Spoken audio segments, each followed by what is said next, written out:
Hola, buenas tardes. Soy el Padre Emilio Suberví, soy misionero del Espíritu Santo y estoy actualmente destinado a la Comunidad Costa Rica.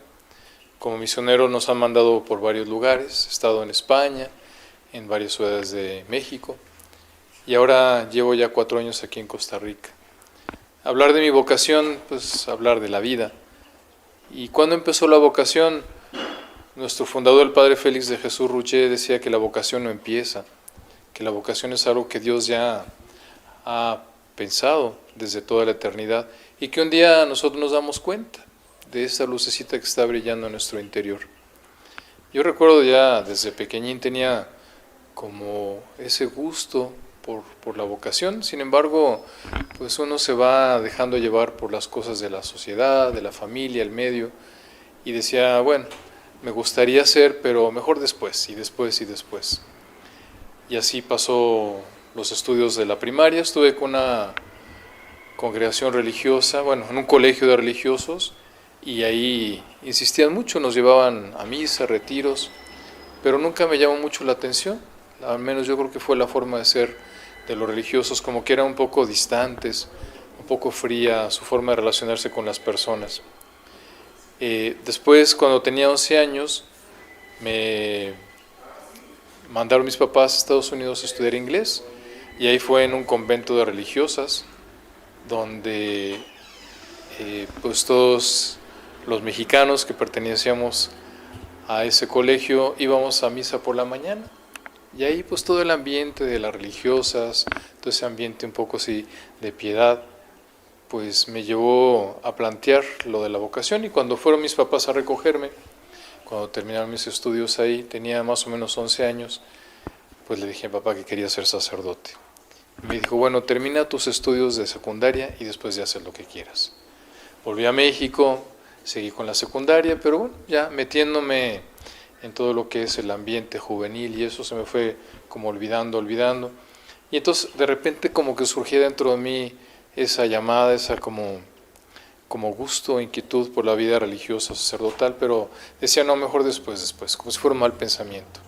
Y así pasó la secundaria, pasó la preparatoria, me fui a estudiar una carrera, estudié medicina veterinaria en la Universidad Nacional Autónoma de México, y ahí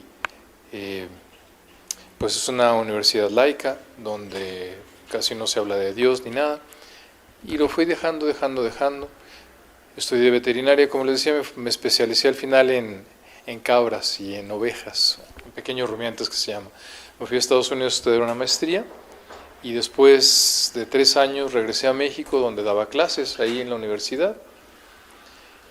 Volvió muy fuerte la inquietud cuando encontré un compañero de la preparatoria que había estado conmigo y él había entrado con esta congregación religiosa. Y le dije que tenía ganas de hacer una experiencia de vida religiosa. Y él trató de convencerme de que no. Me decía, no, pues te conozco y no va a ser para ti esto y no sé cuánto. Le dije, pero bueno, me gustaría intentar. Ya estaba yo dando clases en la universidad, tenía la jefatura de un departamento, estaba bastante bien. Y entonces un día me habló diciéndome que tenía el retiro que yo estaba buscando. Y le digo, bueno, ¿y cuándo es? Me dice, en octubre. Digo, pero octubre, pues sí, pero ¿qué día de octubre? Dice, no, todo el mes de octubre. Digo, no, pues estás loco, ¿eh? Todo un mes no lo puedo tomar. Yo necesito como un fin de semana para ver de qué se trata. Y entonces, bueno, ya pasaron los meses. Fue en 1983.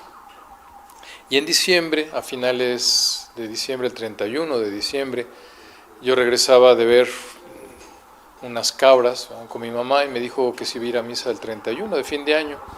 Y le dije que no, que porque tenía una cena con unos amigos. Y ya en el camino me remordió un poco la conciencia y le dije, mamá, bueno, te acompaño. Ya fue la misa en una residencia de personas mayores. El sacerdote que celebró la Eucaristía, un sacerdote mayor. Y acabando la misa, salió, se metió a la sacristía. Yo me quedé esperando a mi mamá afuera. Y lo voy a relatar tal como fue, sin tapujos ni nada. Estaba yo ahí esperando a mi mamá que se despidiera de tus amigas. Salió el sacerdote de la sacristía y me dijo, ven. Y dije, este me va a querer pescar, porque así eran todos los padres, ¿no? Siempre están queriendo pescar ahí a los jóvenes. Ya llegué y le dije, padre, ¿qué tal? ¿Cómo está? Bien. y dice, oyes, ¿te pones tu crema en las nalgas? Y dije, ¿qué? Dijo, no, padre, no me pongo crema en las nalgas. Me dice, ya ves, por eso las tienes partidas. Y entonces, bueno, eso ya como que rompió el turrón, o sea, toda la imagen que tenía yo del sacerdote, que era una persona muy seria, así como distante, muy santa, como que se rompió todo. Y empecé a descubrir una persona muy cercana, un padre, me acuerdo el padre Ramiro Moreno, misionero del Espíritu Santo, pues muy jovial, muy cercano a las personas, y empezamos a platicar, y me dice, oye, ¿por qué no vamos al cine la semana que entra? Y le digo, al cine, padre, pero si los padres no van al cine, porque la congregación con la que yo me había formado, pues no podían ir al cine, era demasiado estricta.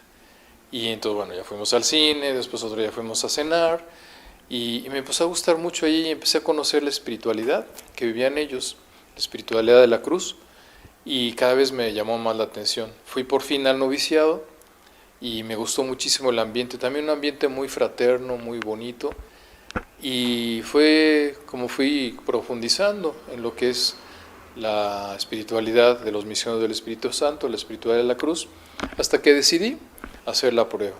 Como Jesús cuando llama a sus apóstoles y les dice, pues digo a los discípulos de Juan, les dice, ven y lo verás. Y entonces decidí pues hacer la prueba un año, y entonces entré al postulantado, después al noviciado, como si hubiera sido un posgrado ahí, y cada vez me fue gustando más. Y entonces ya después de un año de estar ahí en el noviciado me mandaron a España, y ya después continué con mi formación hasta que ya, pues después de estar en España 4 años, volví a México, ahí terminé la teología y me ordené estando ya en la Ciudad de México. Le digo a la gente que es muy curioso porque yo me especialicé en ovejas y en cabras, que es mi especialidad en veterinaria. Entonces digo que el Señor pues me contrató porque tenía problemas con su rebaño de ovejas y de cabras, sobre todo cabras, y entonces bueno, por eso me llamó para trabajar con él. Y han sido pues años muy bonitos. Llevo 13 años de sacerdote y ha sido conocer muchas comunidades, muchos lugares, muchas personas. Difícil también porque pues dejar un país, dejar una comunidad a veces cuesta mucho trabajo, pero también es muy bonito porque uno va conociendo personas. Y lo que le digo a la gente, yo he podido experimentar eso que dice Jesús, de que cuando uno deja casa, padre, madre, hermanos, hermanas por Jesús y el Evangelio, el reino, pues el Señor le da al 100 por uno. Y en cada lugar que he ido me he encontrado gente muy buena que me ha hecho parte de su familia y ha sido como una experiencia muy bonita en este caminar, en esta vocación. Que he dejado muchas cosas, pues sí. La gente me decía, oye, ¿qué te pasa? ¿No estás contento con tu carrera o te sientes mal? Y no, o sea, la carrera me gustaba muchísimo, yo era muy feliz. Sin embargo, fue descubriendo como una paz interior muy, muy bonita, que nada lo compensaba. Y pues es lo que he descubierto, una paz interior muy bonita y una paz que puedo comunicar a las personas.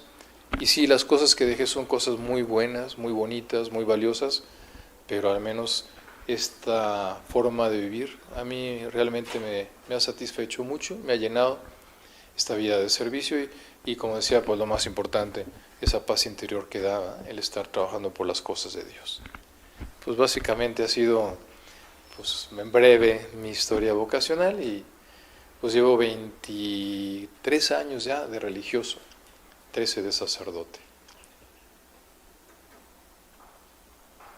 Yo creo que muchas veces podemos sentir miedo ante la vocación, el dejar las cosas, el que va a pasar, sobre todo hoy en nuestra sociedad, en nuestro mundo con tantas inseguridades que no sabemos ni qué va a ser de nosotros, ni qué va a pasar a corto plazo.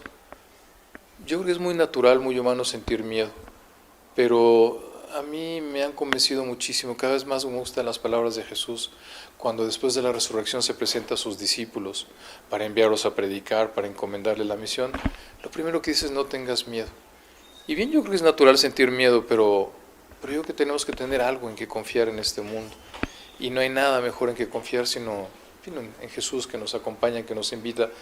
A veces como sacerdote es muy difícil el trabajo, porque pues parece ser que vamos nadando contra corriente, que los problemas no se resuelven, que la gente no hace caso, que cada vez hay menos gente en la iglesia, y uno tiende como a desanimarse, desilusionarse, pero pues ahí está la palabra y el proyecto de Jesús, ¿verdad? No tengas miedo, no te desanimes, Y yo le digo, Señor, pues bueno, este es tu negocio, tú sabes cómo manejas las cosas, lo que a mí me toca hacer es poner lo que está de mi parte. Y ha sido muy bonito esto, ¿eh? Sí, a veces hay miedos, hay inseguridades, hay momentos en que uno no sabe por dónde ir caminando, cómo acompañar a las personas, pero tarde o temprano uno se da cuenta de que Dios está detrás de todo, lo bueno o lo malo. Y la invitación que nos hace el Señor es a confiar. Como decía el Papa Juan Pablo II, ahora que empezaba el milenio, ¿eh? Retomando esa frase, Jesús va, rema mar adentro, lánzate, ¿va? Deja atrás tu orilla, lánzate a la otra orilla y sobre todo métete a la barca de Jesús. Él lo dijo, esa barca jamás se va a hundir. Entonces, bueno, confianza en Él.